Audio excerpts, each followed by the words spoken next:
O maior killer do Brasil, Pedro Rodrigues Filho, ou como era conhecido, o Pedrinho Matador, foi executado nesse fim de semana. Na época de seus crimes, Pedrinho tirava a vida daqueles que considerava terem erros imperdoáveis. Na ficha criminal dele constavam 70 homicídios. Entretanto, o próprio contestava dizendo que já tinha tirado mais de 100 vidas. Por uma coincidência do destino ou não, Pedrinho acabou tendo o mesmo fim que suas vítimas, e nesse dia 5 teve sua vida ceifada. No vídeo de hoje, vamos falar sobre o fim de Pedrinho.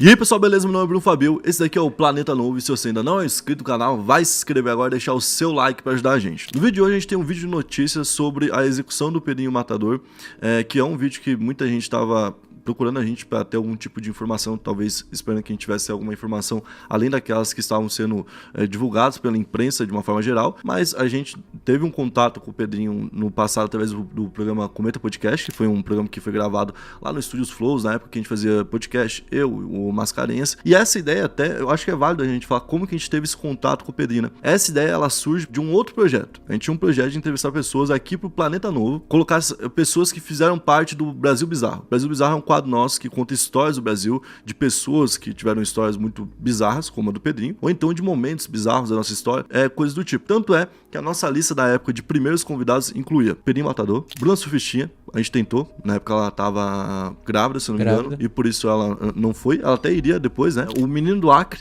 a gente conversou com ele pra gravar, o Rufino, que é o Peão Imortal, a gente fez um vídeo que tem 1 milhão de views aqui no canal, é um cara que sobreviveu a várias coisas diferentes, né, e realmente parece que ele é imortal. O Rufino e o Pedrinho a gente conseguiu o contato. O Pedrinho foi porque eu tinha feito esse primeiro vídeo, ele tinha comentado, ele já tinha um canal no YouTube, né, onde ele falava sobre os crimes que tinha cometido, mas também falava sobre outras coisas, porque ele tinha mudado de vida, tinha entrado pra igreja, e, inclusive ele tinha feito um vídeo ali no canal dele, onde ele falava sobre a morte do Pedrinho Matador, que aconteceu pra ele antes, lá em 2018, quando ele começou o canal, quando ele começou então a ser o Pedrinho, o ex-matador, ele não queria mais ter esse rótulo, ele queria ser só o Pedrinho, então, né. Então a gente acabou conhecendo ele. O mais doido, acho que talvez o que a galera não saiba, como foi gravado, né? Foi realmente o nosso primeiro podcast, eu e o Máscara. É verdade. A gente não tinha ainda, não sabia direito como que ia funcionar, né? Eu e ele junto. Mas mesmo assim a gente foi lá, gravou. Na hora que ele chegou no local, eu lembro que ficou uma tensão bem grande. Eu lembro que até o segurança do local deu uma desaparecida no momento. Tinha um segurança na casa pra cuidar caso acontecesse qualquer coisa. Aí apareceu o Pedrinho Matador e falou, é demais pra mim.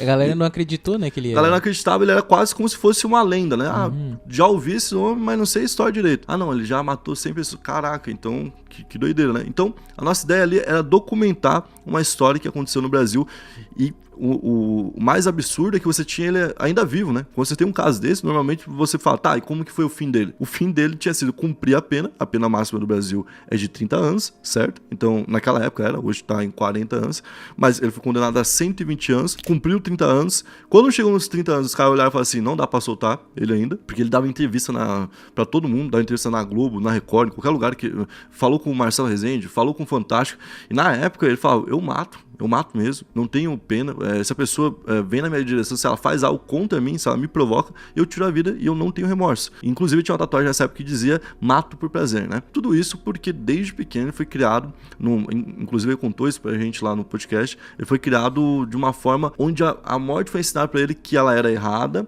se fosse feita contra pessoas boas. Se fosse feita contra uma pessoa ruim, não era errado. Por quê? Ele contou um caso onde a avó dele, antes mesmo dele nascer, né, tava ali trabalhando na roça e um homem veio pra tentar abusar sexualmente dela. Então a avó dele, com a enxada, tirou a vida do cara. E ela contou isso pra ele. Então o que ele entendeu? Minha avó não é ruim, o cara era ruim, ele tava fazendo algo contra ela. Então ela tirar a vida dele não é um erro. Eu tirar a vida de pessoas ruins não é um erro. Só que esse senso do que era ruim ou não pra ele era muito desbalanceado. Não era só o caso de um cara que tentou abusar sexualmente de uma mulher. Envolvia todo tipo de pessoa. Vou contar, por exemplo, o primeiro caso dele. Quando ele tinha ali só 13 anos, né? Ele começou os seus crimes. O primeiro foi contra um primo e tudo por conta de uma discussão ali pequena, não tinha nada demais, né? E ele simplesmente enfiou o braço do primo num moedor de carne e depois cortou o primo dele num facão. Trabalhava com meu avô. Primeiro crime que eu fiz o quê? Joguei um primo meu, não primo, aquele primo afastado de longe, né? E ele me deu um soco nos olhos por causa de um cavalo, que eu tinha pegado o cavalo dele para dar um rolê, né? E ele, falei, vou matar você. Ele ainda me deu uns pontapés ainda, né? Me deu uns pontapés aí. Foi quando eu peguei ele, que eu trabalhava no Nabi com meu avô também, né? E a cana antigamente era grossa e ficava para passar. E eu tô pensando que uma pessoa passa que nem a cana, mas não passa. No moinho lá pra moer. Mas eu pensava isso, né? Só passou o braço, né? Aí a máquina entalou, começou a chiar. Aí os capatazes, meu avô, desligaram a máquina lá, né? E foi isso, primeiro crime meu.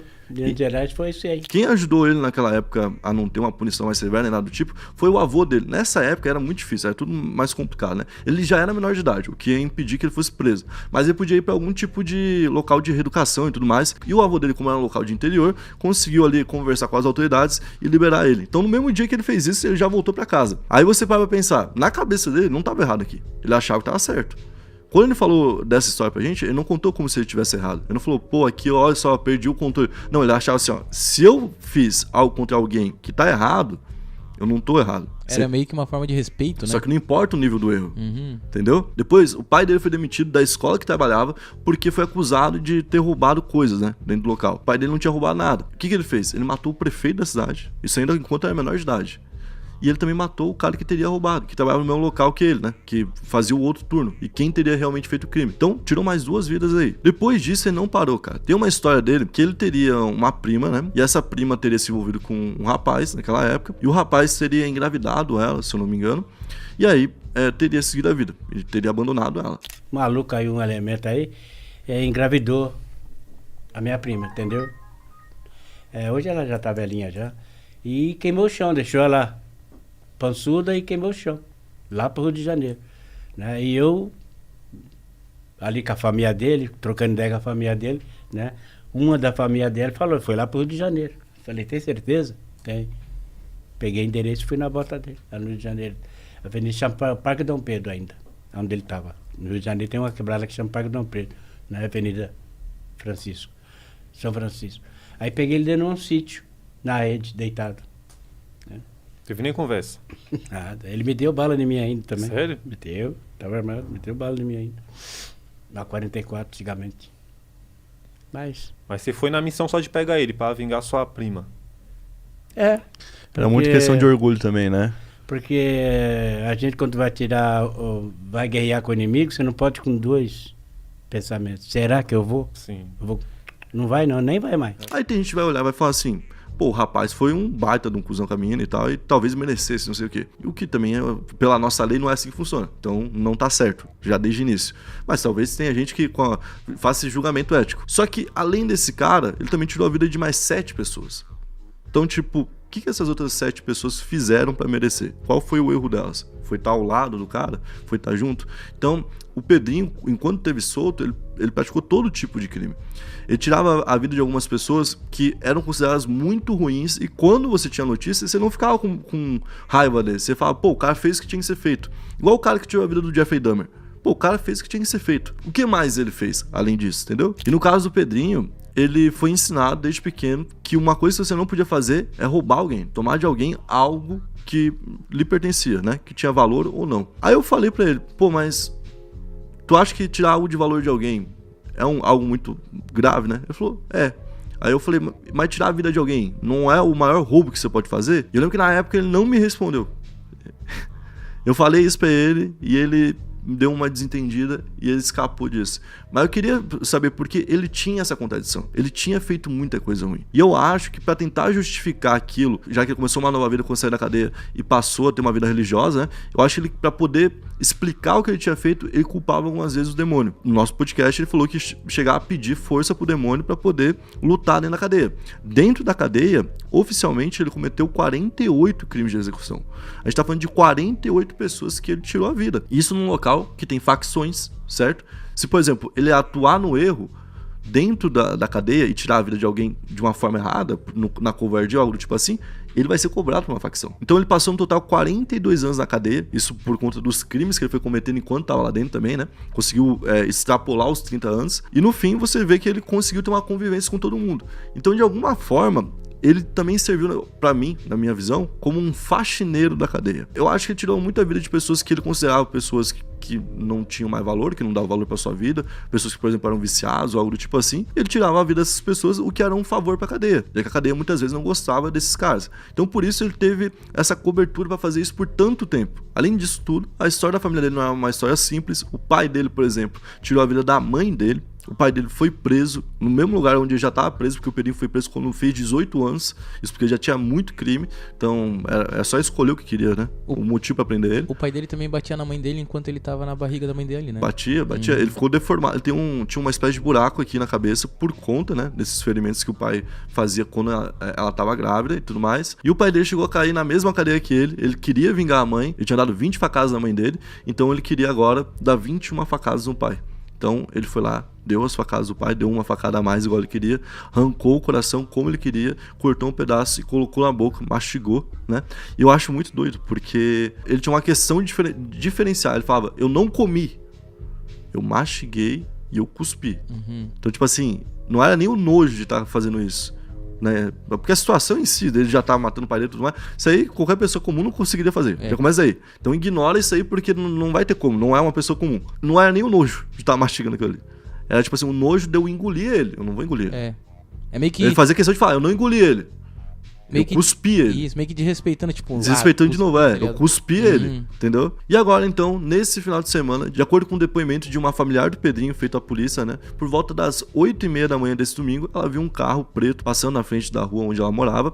E mais tarde, às 9h50, o Pedrinho estava sentado em uma cadeira em frente da casa dela, quando o mesmo veículo parou na rua e então 2 pessoas armadas desceram do carro. Uma das pessoas era um homem que estava utilizando máscaras e teria dito, não é nada com você não, pega sua filha e entra pra dentro.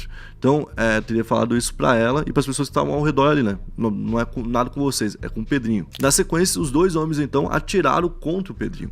Um dos suspeitos, ainda com uma faca de cozinha, perfurou a garganta dele, que já estava caindo no chão. Logo depois de fazer isso, os criminosos voltaram pro carro e fugiram, e uma outra pessoa surgiu no portão da casa gritando que havia chamado a polícia. Segundo o boletim de ocorrência feito pela polícia, os policiais militares foram acionados após serem informados de disparos de armas de fogo na rua José Rodrigues da Costa, lá no bairro Ponte Grande. Então, eles também coletaram as outras informações sobre o carro e tudo mais, o horário que tinha passado, como tinha passado e como tinha acontecido toda a situação. Então, em um outro chamado, já que eles já estavam procurando o carro, a PM foi informada que o veículo teria sido encontrado na estrada da Cruz do Século. Os policiais foram até o local e encontraram o carro abandonado com munição de pistola aparentemente intacta no assoalho. Então, realmente parecia ser o carro utilizado no crime. O celular do Pedrinho então foi coletado pela equipe do setor de homicídio de Mogi das Cruzes e o carro encontrado pela PM junto de um galão de gasolina foram então apreendidos.